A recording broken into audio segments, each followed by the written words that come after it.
So today we do come to the last session of this series, and we also going to have a conversation with a counselor, a familiar face if you're with us on the first session. Jonathan Atwell is back with us again. So Jonathan, would you join me on the stage? Would you welcome Jonathan back with us? Thank you, Jonathan, for joining us here to close out this series together. And for those who weren't with us on the first session, would you just give us a little introduction to you and where you practice and how you see your calling as a counselor? Yeah, I'm Jonathan Atwell, and I've actually been a pastor the last 20 years. I'm still working at a church, and I got to show up there and do sound check with them this morning before I came over here. And one of the offices, I work in two different offices, and one of the offices I work at is Enduring Hope Psychological Services. It's just right across the intersection over here. And I personally, the therapy I use the most is a therapy called emotionally focused therapy. We'll talk a little bit about that here in just a minute as we talk about relationships. And I just appreciate the opportunity to be here this morning. Well, we thank you for being with us. And before we get into today's topic, which is relationships, I want to say a public thank you to Jonathan, because when we started developing this series way back at the beginning of the year, we had just recently met Jonathan. Of course, he's right across the street. We had this connection, and we started telling him about what we wanted to do with this. And Jonathan was very instrumental in helping us flesh this out, come up with the topics and the ideas. So would you help me to say thank you for Jonathan for helping us with this series? So I just wanted to make a public thank you to you for that. But yes, we are talking about relationships today and relational wounds. And as we begin, a lot of us, when we talk about relationships in the church, there's something that a lot of people are familiar with called the 5 love languages. Have you heard of that before? Anybody heard of the 5 love languages? So I want to start there. I want you to talk about just a little bit of what that is, but then go a little bit further and talk about how that may not be adequate when it comes to real conflicts in relationships. Yeah, so most of us at some point have heard about these 5 love languages. And as therapists, when we talk about how we think about the way couples relate or the way families relate to one another, that's what we call, the 5 love languages are what we call an economic theory of relationships. What that means is what Gary Chapman does in those books is he teaches you to find the thing that your spouse makes them feel warmest inside, so to speak, and do that thing often. That's a good idea. I'm all for that. But what we find is a lot of times relationships are more complicated than that. If any of you have been married for any amount of time, relationships or know someone of the opposite sex, relationships are more complicated than that, right? And so what you've heard from different therapists is you have heard us talk about different ways that we help you deal with the challenges in relationships. And the way I do that in emotionally focused therapy sits in a very different paradigm from economics. Because what we talk about is we talk about how can we let you show your spouse or your partner there in the room, this is who I am and what I'm feeling in this moment. And how then can we help you reconnect? So with the economic model, if everything becomes a transaction, then there's going to be a point in which that transaction, the bank is going to be empty, right? That account's going to be zero. And so tell us a little bit about emotionally focused therapy, EFT, and how you found that to be a real benefit in helping couples to kind of reestablish that connection with each other. Yeah, so when a couple walks into my office, the first thing we do is they sit down on the couch and we begin to talk. And the first thing we look for is what is the cycle in their relationship. Today we're talking about when we get hurt in relationships. And all of us has been hurt in a relationship. Some of us through a former spouse or our current spouse has hurt us somehow. Some of us from completely unrelated things. I dealt with some bullying in middle school, and that's still some of the things that happened in my brain in middle school still sometimes come up, even in my marriage. Because what happens is our brain, when we're hurt, puts us into a state of fight or flight where we can defend ourselves. And so what happens a lot of times in our marriages is we get a look or a tone of voice. Or one day I was talking with my wife, who's down here, and so I'm going to say this very gently. But we were talking one day, and she said, "Why are you yelling at me?" And I said, "I'm not yelling at you." And she said, "But you're yelling at me with your eyes." This was very early. I said, how do I do that?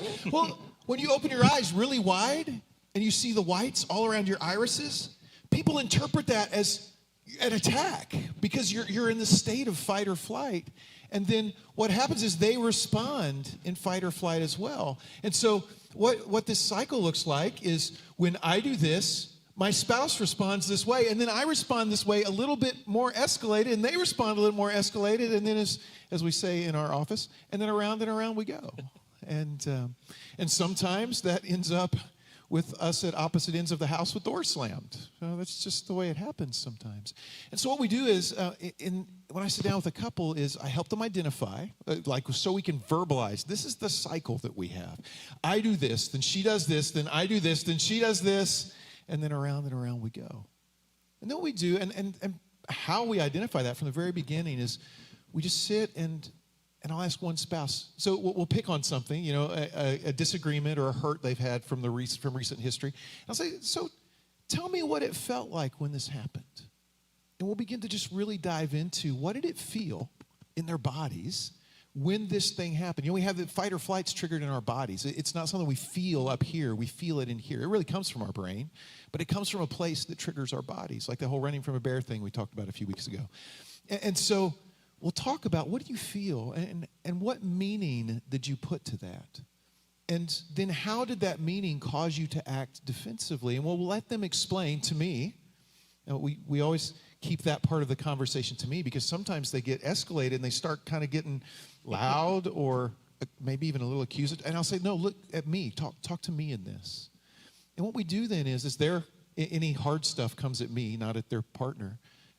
Then we allow them to really describe what they've experienced. And then they turn to their partner and say, this is what I was really experiencing. And their partner, because any heightened escalatedness is pointed at me and not their partner hears what they were experiencing without themselves being put into fight or flight. And they go, really? That's what you were feeling? And then we go to the other partner and say, well, tell me what it feels like to hear your spouse say this. And then they begin to describe, and they describe where they've been. And so what we do is we allow them in a safe place where I'm the person who's getting yelled at, to explain themselves and to create these moments of reconnection. That's what we're trying to do, is we're trying to establish a secure attachment between them. And then what happens is their brain, because they're experiencing the care of their partner in a safe place, their brain begins de-escalating. And the goal, the first stage of EFT, we call de-escalation, because that's what we do. And then the darndest thing happens. And it may happen at 5 sessions or 7 sessions or 9 sessions. But what happens is the couple walks in and they say, something's different. And we don't know what it is. And I look at them and say, yep, that's right. Because what's happened is their brain has learned not to go into fight or flight, which keeps this cycle from beginning to happen. And then from there, we begin to help them learn ways. They now are developing a new positive. That's a negative reactive cycle. They're reacting to one another. Then we teach them how to create a new positive reactive cycle that then they can learn to strengthen. So on that idea of creating a new cycle, as we had a conversation the other day, you mentioned something I found fascinating, this idea of creating rituals and how that can help to build that new cycle. We talk about that a little bit? Yeah, so one of the things we encourage them to do, and this is something if you're if you're happy with where your marriage is at, your relationship is at, this is a great place to strengthen it. We teach them to create intentional rituals to help to help them reach to each other is really what it's about. It's about securing that bond continually. We just got done walking through a class at our church that talks through the principles I use in counseling. It's not counseling, but it talks through the principles of it. And then I got to sit down with each of the couples and just hear how they changed things and what was different and what was better in their relationships. And several of them talked about, yeah, we come home from work. This was like a common thing. Yeah, because we talked about rituals in this class. Yeah, we come home from work and we take 10 minutes. And, we normally don't encourage screen time. But we hand the kids screens, and for 10 minutes we sit down and we just talk about our day. We look each other in the eye and talk about our day. Or we go out on the porch and we sit side by side and hold hands and talk about our day. And then when we start hearing the kids become noisy again, we know it's time. We know our 10 minutes is about up. And then we go back and be family again. And so they just found ways every day to build these rituals into their lives that give them a place of connection, that allow them to reach. That's really what it's about, is about reaching to our spouses without scaring them away. Sometimes we reach too hard. Some of us, I'm one of those people. You can ask my wife about this. But some of us reach too hard and are scary to our spouses sometimes. We yell with our eyes. And because we just need them so bad. I'm yelling at you. But we learn to reach, and we teach them to then make those rituals continual in their lives. Those are great pieces of encouragement. And also, I just want to point out, we were talking about having that conversation and you bearing the brunt of the whatever the frustration was, it really highlights the benefit of having a third party like a counselor to be involved in something like that, because it's not the kind of thing you want to do on your own, because we tend to not de-escalate in those situations, right? I never give homework when I'm using it. Don't try this at home. Come back next week and we'll do it again. So to have someone like a counselor to be able to help you work through those things is really beneficial. So Jonathan, as we wrap up today and as we wrap up the whole series, what kind of final words of encouragement do you have for us in dealing with relationships, marital, familial, whatever? Just what final words do you have for us today? You can have the love you want in your marriage. It can be there.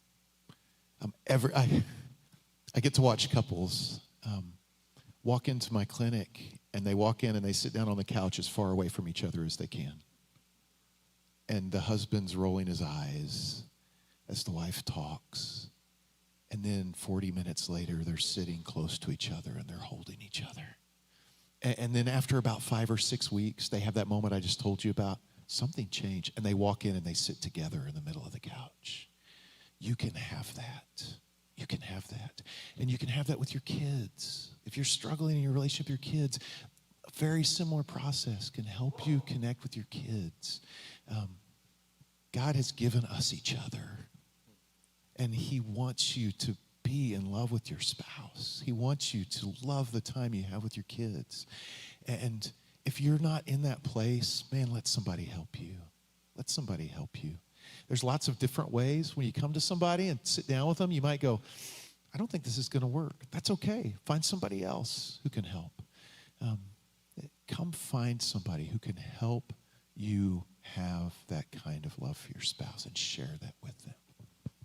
Well, thank you again, Jonathan. As always, his contact information is on the backside of the bulletin. Jonathan will be out in the Commons afterwards. If you have a question, you just want to pick his brain about something, he's absolutely willing to have a conversation with you afterwards. So would you help me and say thank you to Jonathan for being with us here today?